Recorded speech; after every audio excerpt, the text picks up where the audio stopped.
Assalamualaikum warahmatullahi wabarakatuh.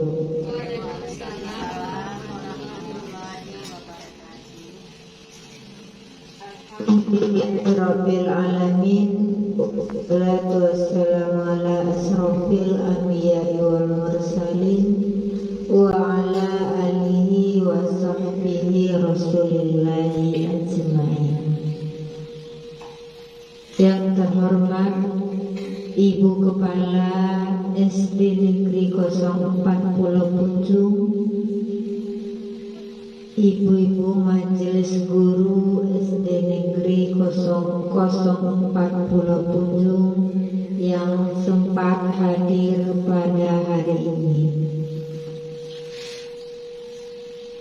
Puji dan syukur marilah sama-sama kita persembahkan kehadiran Allah, yang mana atas limpahan rahmatnya jualah kita telah dapat kembali bersama-sama berkumpul di ruangan kita ini dalam rangka mengikuti diseminasi penyebaran pemahaman dan penerapan pengalaman budaya positif.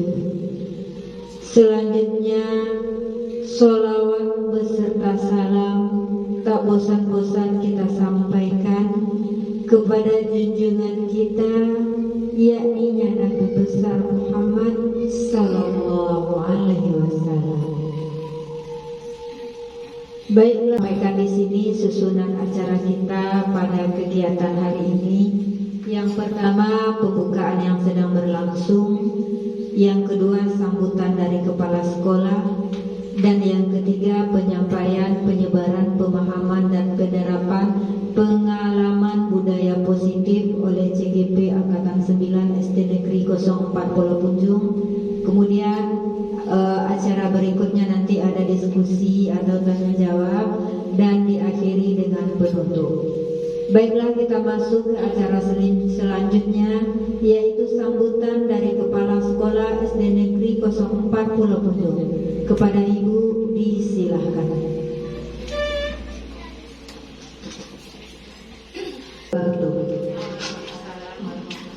Yang saya hormati Ibu Majelis Guru yang kami banggakan.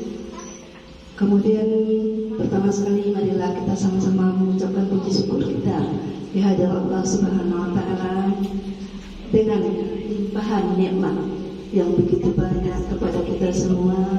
Salah satunya tentu nikmat kesehatan, sehingga pada siang hari ini kita dapat berkumpul dalam kegiatan penyebarkan pemahaman dan penerapan pengalaman budaya positif dalam program kegiatan CGP Angkatan 9. Salawat dan salam pun tak lupa kita tujukan ke arwah junjungan kita, yakni Nabi besar Muhammad Sallallahu Alaihi Wasallam beserta keluarga dan para sahabatnya.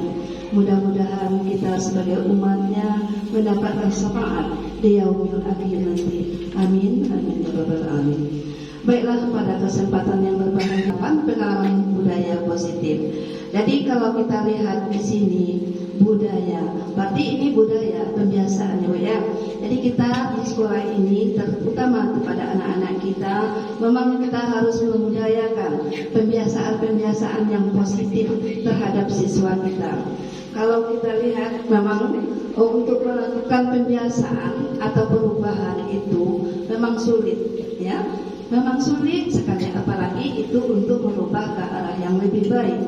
Contohnya saja kita ya, kita contoh peraturan lalu lintas diwajibkan pakai helm semuanya bagi yang punya kendaraan bermotor. Tapi kita memakai helm bukan karena untuk keselamatan diri kita, tapi karena takut dengan polisi. Nah itulah, itu jadi berarti kita mau merubah karena ada tuntutan dari polisi. Sampah nanti bertebaran. Sekali dua kali selalu kita ingatkan. Coba siapa yang membuang sampah lagi nak? Nanti tolong diambil pakai gigi. Nah terulang kita seperti itu kan. Tapi kalau kalau bahkan peraturan itu tidak kita tetapkan umpamanya regulasi seperti itu tidak akan pernah berubah. Ya, tapi ada pula kalau kita memang ikuti apa yang kita mau tadi, tentu dampaknya pasti juga ada. Jadi makanya kita perlu dulu yaitu motivasilah anak-anak kita yang nanti datangnya kesadaran itu dari dirinya sendiri. Kalau tanpa pengawasan, tanpa ada yang memerintahkan, karena sudah dibiasakan, karena sudah dibudayakan, ini akan menjadi darah daging bagi mereka nantinya. Jadi itulah apanya. Kemudian apalagi harapan-harapan kami kepada Ibu CGP khususnya tentang budaya positif ini cukup banyak yang perlu kita budayakan. Setidaknya itu antri, kemudian lagi pembersihan, menerapkan membuang sampah pada tempatnya. Bisa juga kita nanti menunggu anak di gerbang dengan budaya salam-salaman. Kemudian bisa juga kita membudayakan 5S, salam sapa, senyum, sopan santun, ya. Jadi kita selalu membiasakan demikian. Kemudian kalau ketemu dengan guru, kita budayakan pula salam dengan saling mengucapkan assalamualaikum. Kalau kita biasakan seperti itu setiap hari, insya Allah akan ada perubahan dan untuk mencapai pengalaman budaya positif. Itu harapan kami. Kemudian juga mungkin kita agak menyimpang dari budaya positif. Kami perlu juga harapan kami kepada CGP yang urus angkatan 9 ini. Kami memang berharap banyak ya, terutama yaitu bisa hendaknya menjadikan arus perubahan di dalam pendidikan ini. Seperti sekurang-kurangnya di kelas kita sendiri dulu, kita harus melakukan perubahan sesuai dengan kemampuan kita yang ada. Mungkin selama ini anak kita belum berbaris menunggu masuk ke dalam kelas, jadi sekarang kita budayakan berbaris, kita tunggu anak di depan pintu bersalaman dengan anak-anak tersebut. Itu salah satunya. Kemudian banyak lagi hal-hal yang dapat kita lakukan. Kemudian yang kedua menggerakkan komunitas belajar, yaitu dengan teman-teman kita guru-guru ini.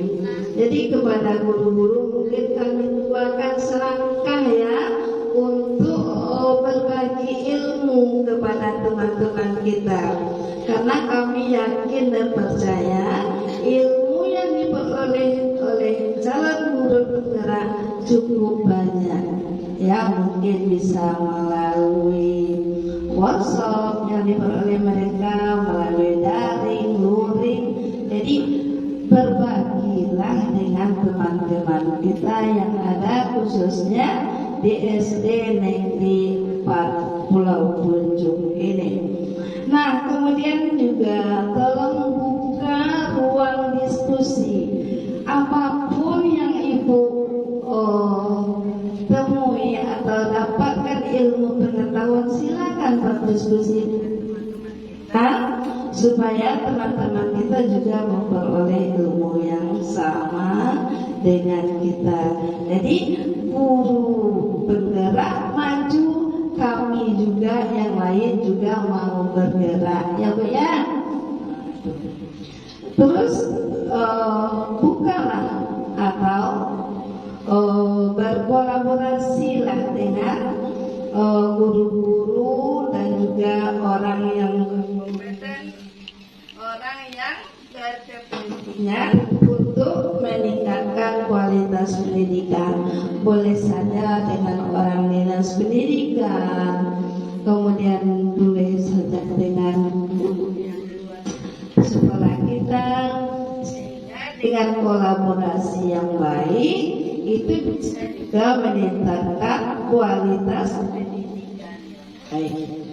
Nah, kemudian juga perlu jadilah pemimpin pelajaran yang baik dan tidak lupa yaitu tentang tolong harapkan kepada guru penggerak yang berdua ini dan tolong perhatikan nanti kebutuhan siswa secara individu. Perhatikan kondisi siswa, kita akan bisa memberikan pembelajaran yang berdimensi. Ya Bu, nah pembelajaran berdimensi bisa nanti bisa kita, karena anak kita di ruang kelas itu kemampuannya berbeda. Jadi mungkin dengan pembelajaran berdimensi itu bisa nanti kita memberikan metode-metode seperti itu khusus untuk anak-anak kita yang berbeda kemampuannya. Mungkin untuk anak ini metodenya, yang ini begini, untuk ini metodenya, secara bertahap insya Allah bisa. Itulah kira-kira harapan kami kepada calon guru penggerak angkatan 9 ini. Kami khususnya guru-guru beserta kami sendiri mendukung penuh ya setiap kegiatan-kegiatan yang diadakan oleh calon guru penggerak, karena harapan kami sangat besar kepada ibu-ibu untuk nanti bisa mengimplementasikan di sekolah kita ini. Mudah-mudahan apa yang ibu dapat hendaknya berwujud dengan aksi nyata nanti ya. Apa-apa yang ibu harapkan jangan sekedar teori saja, tapi kita bisa praktekkan. Jadi mungkin itu saja yang dapat kami sampaikan. Wabillahi taufiq wa hidayah. Assalamualaikum warahmatullahi wabarakatuh.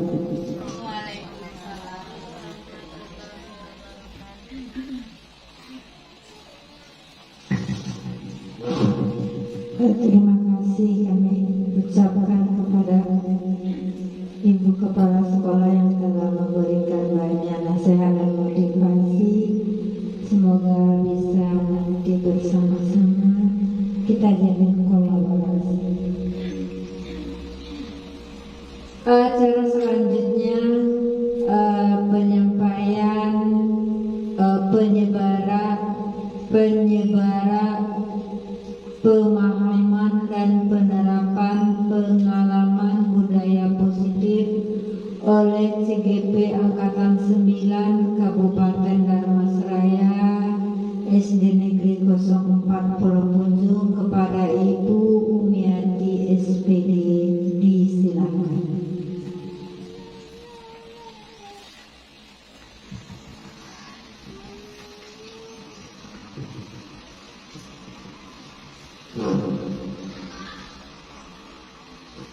Bismillahirrahmanirrahim. Assalamualaikum warahmatullahi wabarakatuh.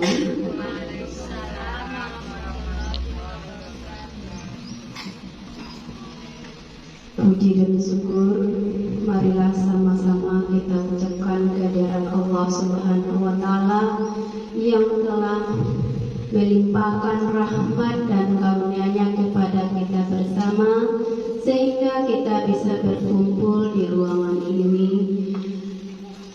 Dan tak lupa pula salawat berikan salam kita ucapkan ke arwah junjungan kita yakni Nabi besar Muhammad sallallahu alaihi wasallam yang telah membawa umatnya dari alam kebodohan sampai kepada alam yang berilmu pengetahuan seperti yang kita rasakan saat sekarang. Baiklah, pertama dan utama sekali yang sama-sama kita hormati Ibu Kepala Sekolah SDN 04 berkunjung. Selanjutnya kepada rekan-rekan semuanya yang sempat hadir di ruangan ini. Pertama sekali saya mengucapkan terima kasih banyak kepada ibu semuanya yang sudah menyempatkan untuk hadir di sini dalam rangka penyampaian menyebarkan pemahaman dan penerapan pengalaman budaya positif yang telah kami dapatkan selama kami mengikuti pendidikan guru penggerak ini. Buka tutup ya. Ini kemarin yang dipopulerkan di kelas kami itu. Ibu-ibu boleh lihat saya gitu ya. Buka tutup, bertepuk tangan. Buka tutup, bertepuk jari. Digulung-gulung, lalu tersenyum. Digulung-gulung, lalu tertawa. Ya, agar lebih semangatnya ibu-ibu, agar kita tidak mengantuk di siang hari ini. Oke, kita mulai ya. Diminta kepada teman-teman untuk berdiri semuanya. Kita coba. 1, 2, 3. Buka tutup, bertepuk tangan. Buka tutup, bertepuk jari. Digulung-gulung, lalu tersenyum. Digulung-gulung, lalu tertawa. Oke, tepuk tangan untuk kita semuanya. Ibu-ibu masih bersemangat ya. Oke, sekarang bagaimana penyebaran pemahaman dan penerapan pengalaman budaya positif ini yang akan kita coba penerapannya di sekolah kita nanti. Mudah-mudahan itu terlaksana. Yang mana pada budaya positif ini nanti akan kita bongkar bagaimana peran seorang pemimpin pada sebuah institusi dalam menggerakkan dan memotivasi warga sekolah agar memiliki, meyakini dan menerapkan visi atau nilai-nilai kebajikan yang disepakati sehingga tercipta budaya positif yang berpihak kepada anak.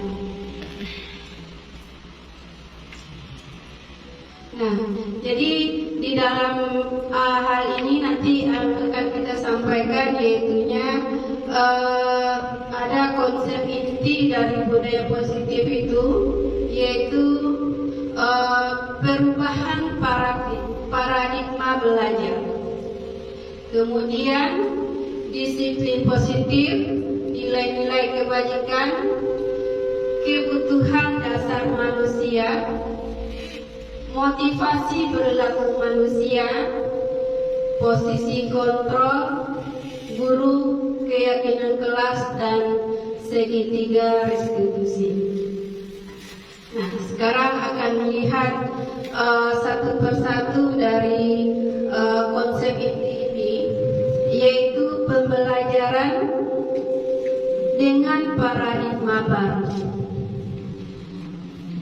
Pembelajaran paradigma baru ini yaitu pembelajaran dengan merupakan pembelajaran yang dirancang berdasarkan prinsip pembelajaran berdiferensiasi sehingga para peserta didik belajar sesuai kebutuhannya berdasarkan tahap perkembangan sesuai teori psikologi modern untuk mewujudkan profil pelajar Pancasila. Seperti yang sudah sama-sama kita ketahui bahwa profil pelajar Pancasila itu ada 6, ya, Yang pertama, beriman dan bertakwa kepada Tuhan Yang Maha Esa. Kemudian berkebinekaan global, gotong royong, kreatif, mandiri, dan inovatif. Oke. Kita lihat tentang miskonsepsi tentang teori kontrol tadi. Ya. Selama ini kita menganggap kontrol murid itu ilustrasi guru mengontrol murid. Kemudian ilusi bahwa sebuah penguatan positif, efektif, dan bermanfaat. Terus ilusi bahwa kritik dan membuat rasa bersalah itu mampu menguatkan karakter. Dan ilusi bahwa orang dewasa itu berhak memaksa. Selanjutnya, mengubah paradigma stimulus respon ke pendekatan teori kontrol. Ya, pada stimulus respon ini realitasnya yaitu kebutuhan kita dianggap kita semuanya sama. Padahal kalau menurut teori kontrolnya itu kebutuhan kita itu berbeda. Kemudian semua orang melihat hal yang sama. Kalau pada teori kontrolnya setiap orang itu memiliki gambaran yang berbeda. Kita mencoba mengubah orang agar berpandangan sama dengan kita. Teori kontrolnya kita berusaha memahami pandangan orang lain tentang dunia. Perilaku buruk dilihat sebagai suatu kesalahan, sedangkan pada teori kontrolnya semua perilaku memiliki tujuan. Orang lain bisa mengontrol saya, hanya Anda yang bisa mengontrol diri Anda. Saya bisa mengontrol orang lain, Anda tidak bisa mengontrol orang lain. Pemaksaan pada saat bujukan atau bujukan gagal, sedangkan pada teori kontrolnya kolaborasi dan konsensus menciptakan pilihan-pilihan baru. Itulah perubahan dari stimulus respon, diharapkan bisa berubah menjadi teori kontrol. Nah, jadi pada perubahan paradigma stimulus respon teori kontrol ini atau teori pilihan ini, siapa sesungguhnya yang memiliki kontrol?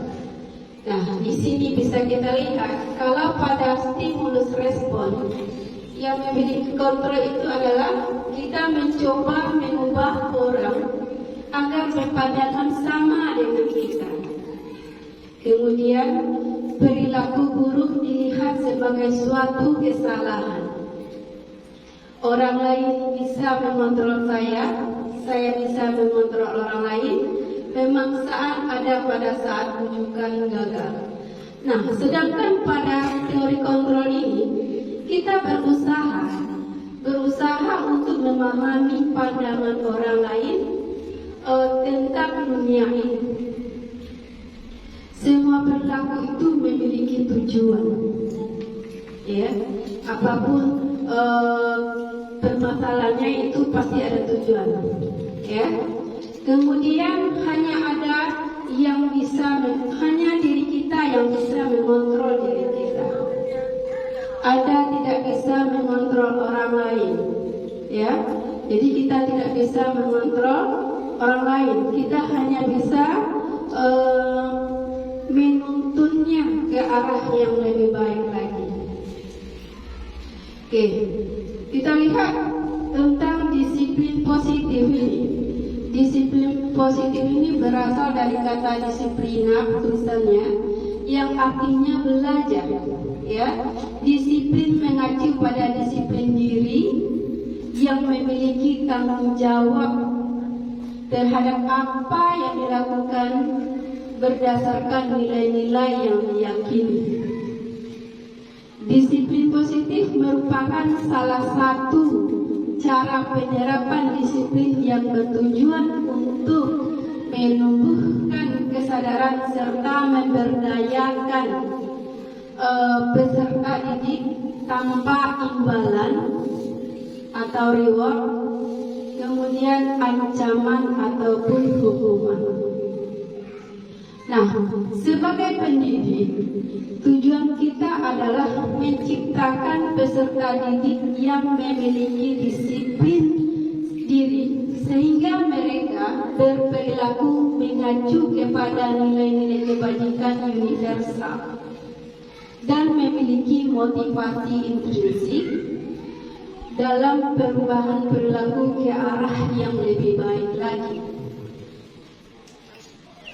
Nah, kita lihat dalam teori Dr. William Glasser itu yang mengatakan bahwa Anda tidak bisa mengontrol orang lain, ya. Anda hanya bisa mengontrol diri Anda sendiri, ya. Kemudian semua perilaku itu memiliki tujuannya, di mana hal ini nanti modal berpikir itu menang-menang, ya, kolaborasi dan konsensus menciptakan pilihan-pilihan baru. Selanjutnya, disiplin itu bertujuan untuk memahami pandangan orang lain tanpa tentang dunia ini.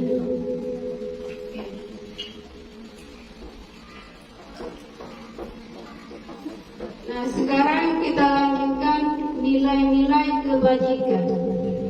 Nilai-nilai yang disepakati bersama lepas dari suku bangsa, agama, bahasa maupun latar belakang.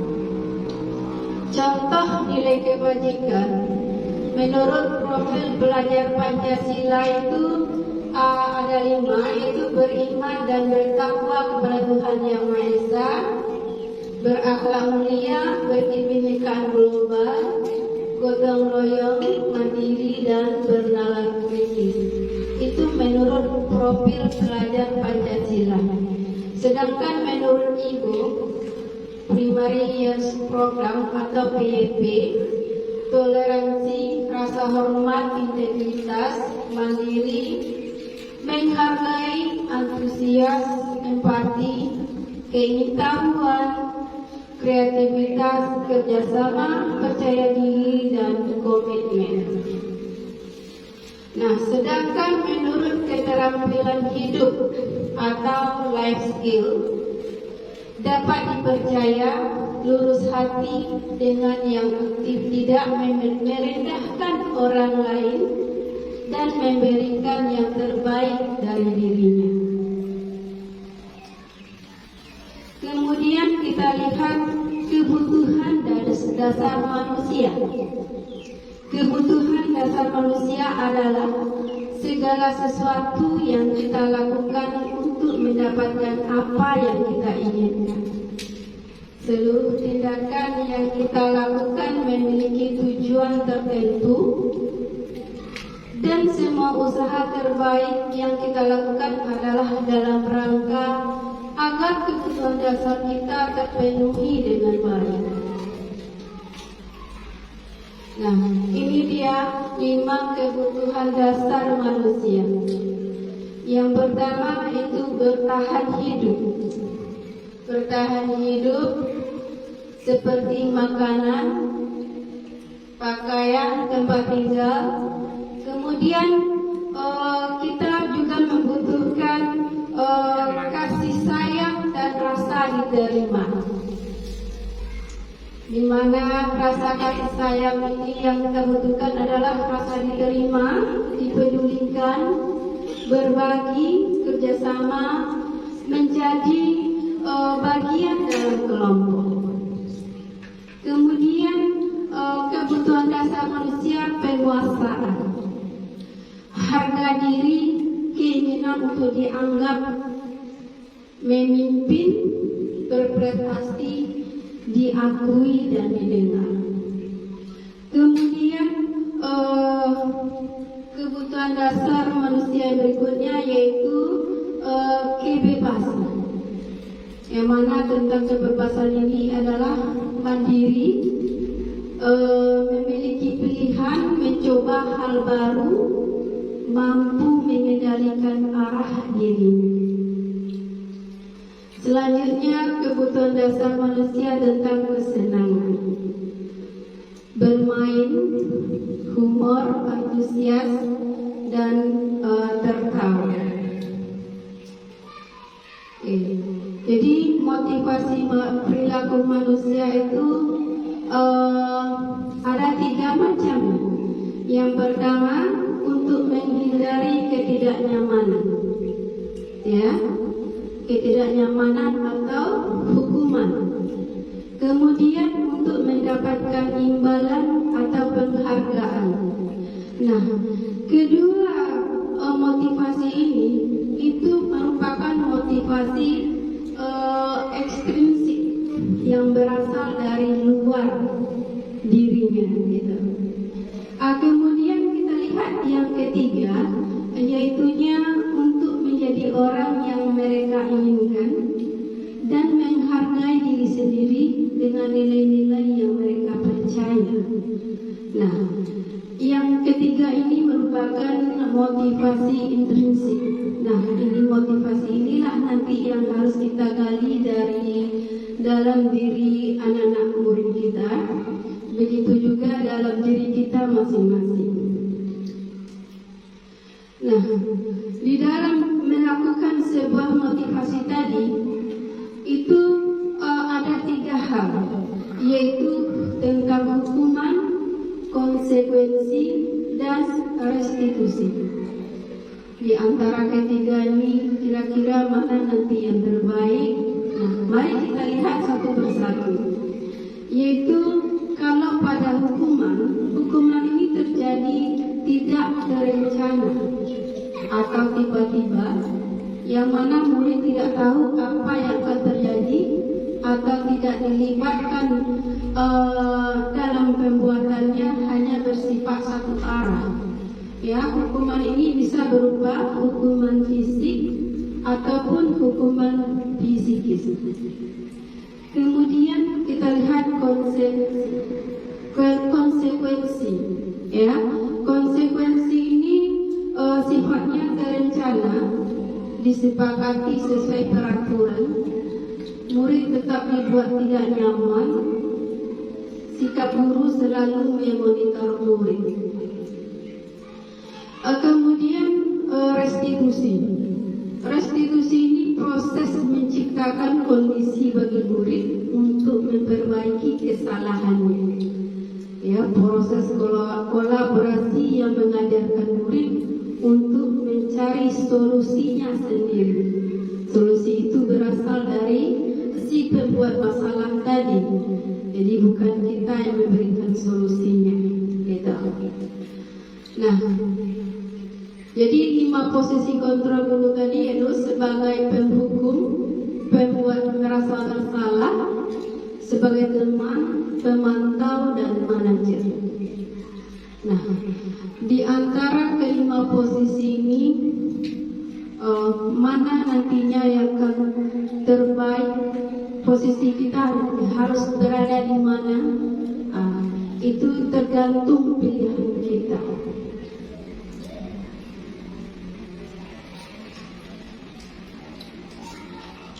Nah, kita lihat pada 5 posisi kontrol ini.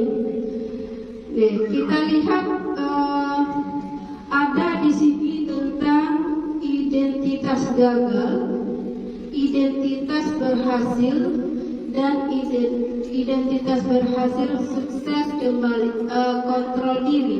Kalau yang di tengah ini tadi itu identitas berhasil, sukses, kontrol dari luar. Ya, jadi kemudian kita lihat yang identitas gagal ini yaitu sebagai penghukum. Ya, kita berusaha untuk menghindari sebagai penghukum dan pembuat merasa bersalah. Ya, apa motivasinya pada penghukum ini? Yaitu si guru pembuat, kalau dia pada posisi penghukum, maka dia akan berkata, menghardik, menunjuk-nunjuk, dan menyindir. Ini biasanya kalau pada pembuat merasa bersalah itu berceramah, menegaskan seharusnya ibu kecewa. Itu mungkin ucapan yang diucapkan pada tahap pembuat merasa bersalah ini. Nah, kemudian guru berkata, kalau kamu tidak melakukannya, awas ya, rasakan. Kalau pada pembuat merasa bersalah, kamu seharusnya, kamu sudah tahu itu sesuatu yang tidak baik, gitu. Nah, hasilnya pada penghukum ini guru memberontak, menyalahkan orang lain, bahkan berbohong. Selanjutnya, kalau pada posisi pembuat merasa bersalah, itu menyembunyikan, menyangkal, dan berbohong juga. Kemudian kita lihat pada posisi identitas berhasil kontrol dari luar. Ya, pada kontrol dari luar ini kita bisa memposisikan diri kita sebagai teman ataupun sebagai pemantau. Ya, kalau sebagai teman itu membuat aturan-aturan untuk muridnya, itu sebagai teman. Kalau perkataan gurunya bisa berupa, ayolah lakukan demi itu. Masa kamu tidak mau? Ingat tidak, ibu pesan barusan. Ingat tak pesan ibu barusan, itu maksudnya gitu. Kemudian pada posisi pemantau itu menghilangkan dan mengukur, ya. Kalau untuk perkataan gurunya itu bisa berupa kata apa perbuatannya. Nah, sekarang kita lihat kepada identitas berhasil yang merupakan kontrol diri. Kontrol diri ini yang pada posisi manajer. Ya, pada posisi manajer ini, ya, kita mengajukan pertanyaan, memberikan pelayanan kepada si pembuat masalah tadi dengan berupa perkataan apa yang kita yakini, apa yang bisa kita berbuat untuk melakukan untuk menyelesaikan suatu permasalahan ini.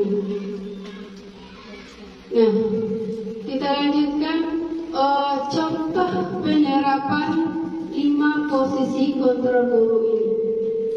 Ya, kita lihat pada kasus siswa tidak memakai atribut lengkap saat upacara bendera. Ya, kalau kita pada posisi penghukum, kita bisa menyuruh anak didik kita pada hormat pada bendera selama 1 jam. Sedangkan pada pembuat merasa bersalah, berapa kali ibu harus memberitahukan kamu? Kamu selalu saja mengecewakan ibu.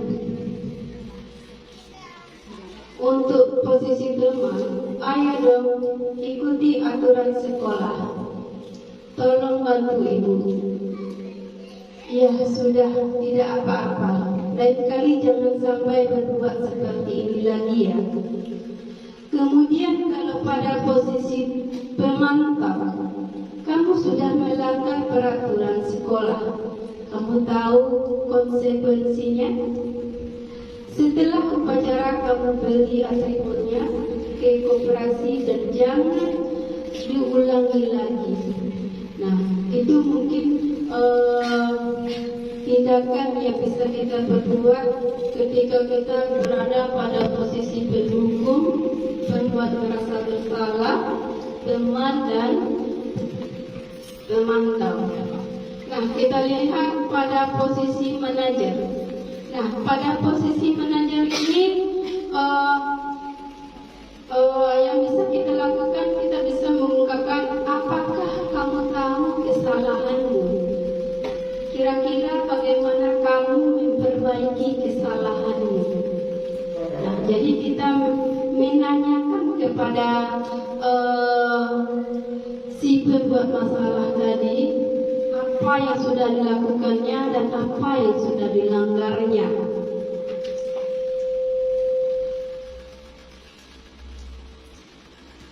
Nah, lalu posisi kontrol apakah aku? Saya kecewa sekali dengan kamu. Kamu tidak pernah benar melakukannya. Apa rencanamu untuk menyelesaikan masalah ini? Ayolah, lakukan demi ibu. Kamu tidak pernah mendapat nilai jika tidak mengerjakan. Nah, jadi ungkapan tadi bisa kita jadikan sebuah menjadi keyakinan kelas. Ya, mengapa keyakinan kelas? Mengapa bukan peraturan? Nah, kita bisa melihatnya. Ya, kalau pada peraturan itu masih ada terdapat kata-kata yang negatif. Ya, kalau pada keyakinan kelas itu kita berusaha merubah kata yang negatif tadi menjadi perkataan yang positif. Nah, sekarang kita lihat cara pembentukan keyakinan kelas. Pembentukan keyakinan kelas ini nanti bisa berasal dari peraturan kelas yang sudah ada. Nah, dari peraturan kelas yang sudah ada tadi kita rubah menjadi keyakinan kelas dengan cara mengubah kata-kata yang ada bermakna negatifnya di situ, kita ubah menjadi kata-kata yang positif. Nah, kemudian bisa juga berasal dari inisiatif anak-anak didik kita sendiri. Kita minta satu persatu mereka maunya di lokal itu seperti apa, keyakinan seperti apa yang ingin mereka terapkan di kelasnya.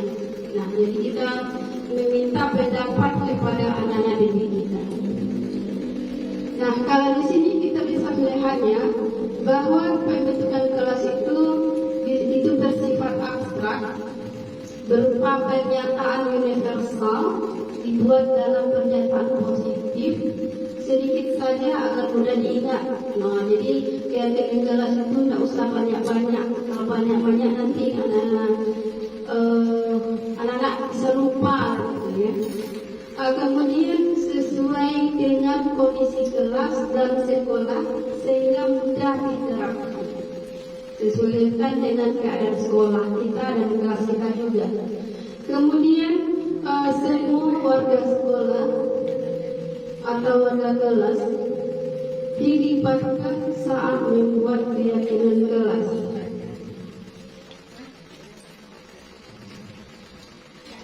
Nah, sekarang kita lihat tentang segitiga restitusi. Segitiga restitusi itu suatu proses dialog yang dijalankan oleh guru agar dapat menghasilkan murid yang mandiri menjawab. Nah, pada segitiga restitusi ini ada nama tahapannya: menstabilkan identitas,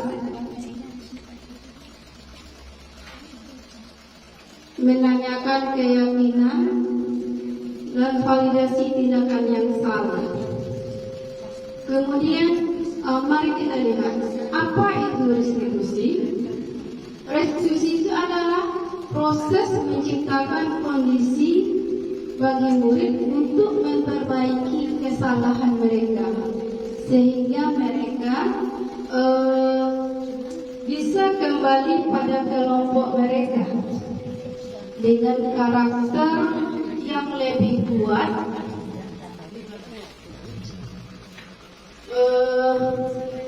Restitusi ini juga merupakan proses kolaboratif yang mengajarkan murid untuk mencari solusi masalah mereka sendiri dan membantu murid berpikir tentang orang seperti apa yang mereka inginkan menjadi tujuan mulia kita, ya, dan bagaimana mereka harus memperlakukan orang lain.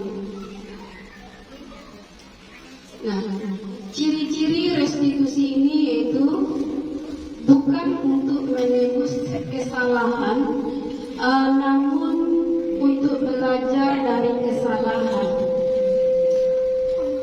memperbaiki hubungan, tawaran, bukan paksaan. Restitusi menuntun untuk melihat ke dalam diri. Restitusi mencari kebutuhan dasar yang mendasari tindakannya. Kemudian restitusi diri adalah cara yang paling baik. Kemudian restitusi itu fokus pada karakter bukan tindakannya. Restitusi itu fokus pada solusi. Restitusi mengembalikan murid yang berbuat salah pada kelompoknya. Nah, kita lihat pada poin menstabilkan identitas. Menstabilkan identitas ini berdasarkan prinsip membuat kesalahan adalah bagian dari proses pembelajaran. Berbuat salah itu wajar. Tidak ada manusia yang sempurna. Ibu juga pernah melakukan itu. Ibu tidak mau mencari siapa yang salah, tapi ibu ingin mencari solusi dari permasalahan itu. Kamu berhak merasa begitu.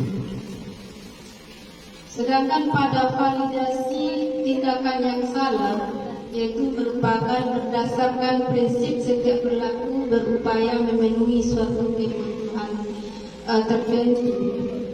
Nah, pada tahap ini seorang guru bisa berucap kata-kata, kamu pasti punya alasan mengapa kamu melakukan ini, padahal kamu bisa melakukan yang lebih buruk dari ini, ya. Kamu patut bangga karena telah melindungi sesuatu yang paling berharga buatmu. Kamu pasti melakukannya karena mempertahankan sesuatu yang penting bagimu.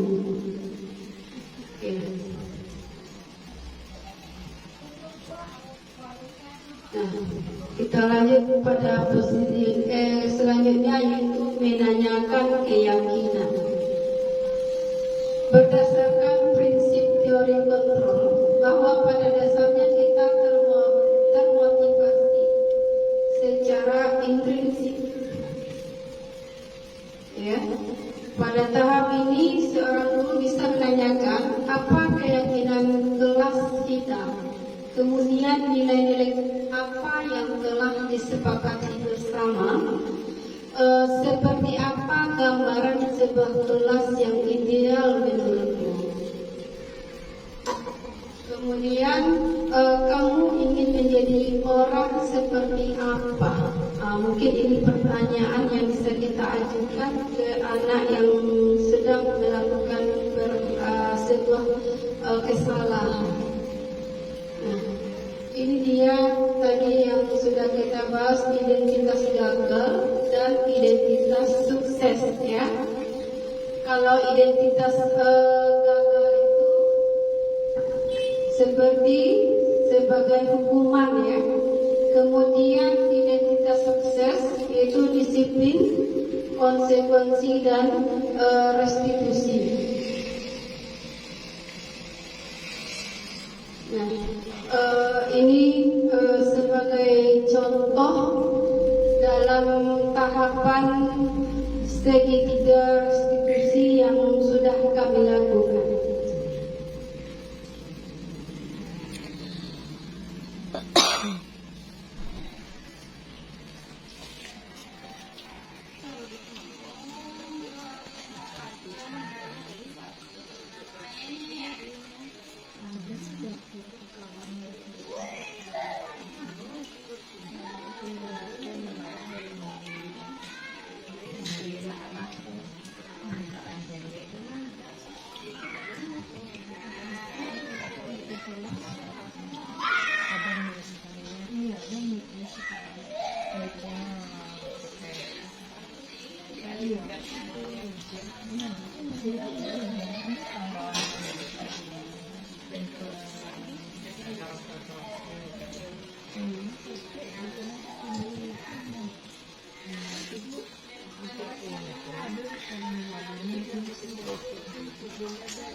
Cara memposisikan diri Allah, memanage diri Allah.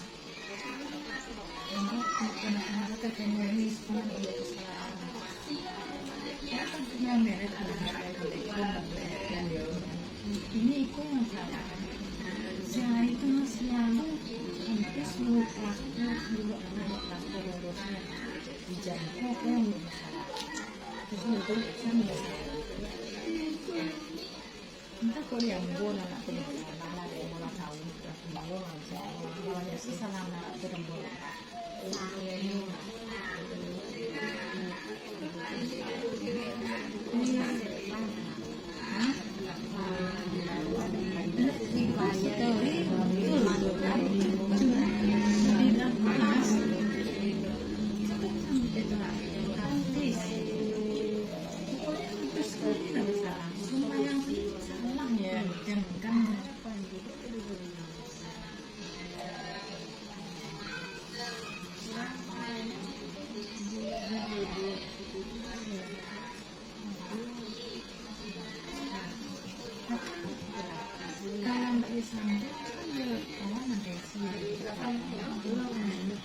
ini banyak sadar sekali juga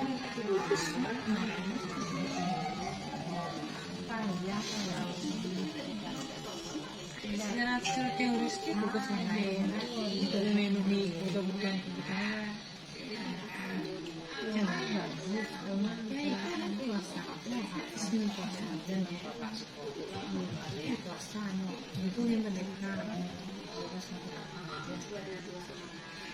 ikuti kesenangan senang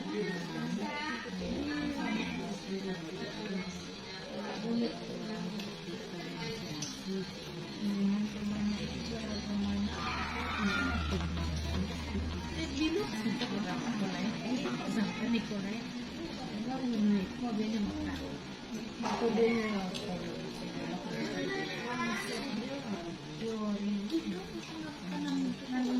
sampai kantor tujuan bilang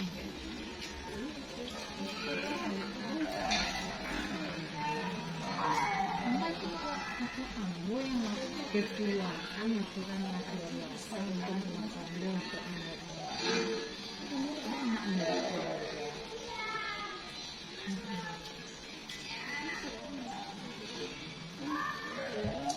penerapan segitiga restitusi yang sudah kami cobakan di dalam kelas ketika anak melakukan sebuah kesalahan berupa perbuatan melanggar keyakinan kelas yang sudah kita sepakati bersama.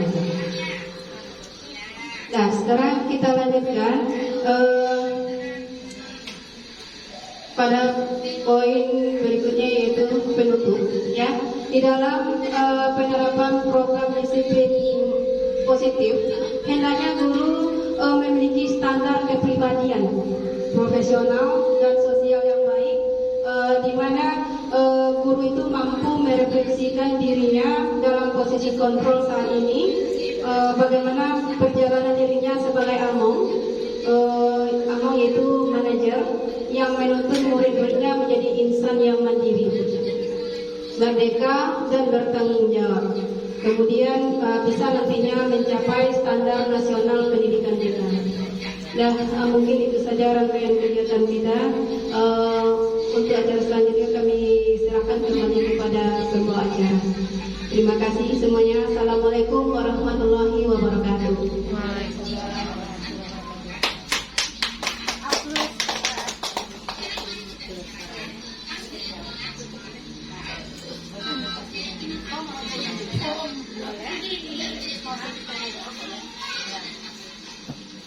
Terima kasih kita ucapkan kepada Ibu Umiati atas pemaparannya tentang pemahaman budaya positif di lingkungan sekolah kita.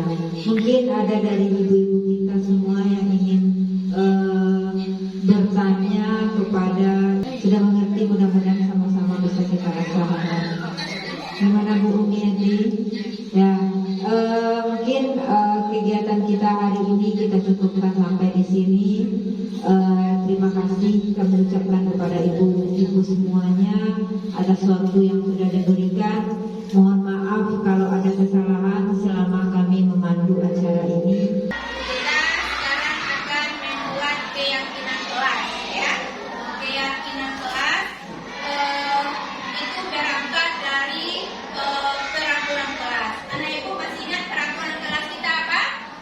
Iya. Apa saja contoh peraturan kelas yang ada di kelas kita? Disiplin. Disiplin. Apa lagi? Sopan. Melakukan 5S. Apa lagi? Belajar dengan tertib. Membaca doa dengan baik. Apa lagi? Mandiri, boleh. Ketika belajar, duduk dengan baik, tertib. Boleh kita sambil tidur-tiduran? Tidak. Itu yang menjadi keyakinan kelas kita. Nah, sekarang kita cobakan kembali membuat keyakinan kelas tersebut. Kita tuliskan agar anak-anak ibu tidak lupa. Karena kalau tidak tertulis biasanya anak-anak ibu sering lupa, ya nak? Iya kan? Oke. Nanti anak-anak ibu akan ibu kasih kertas. Kita kamu tulis di sini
salurkan di kelas ini sehingga kelas kita menjadi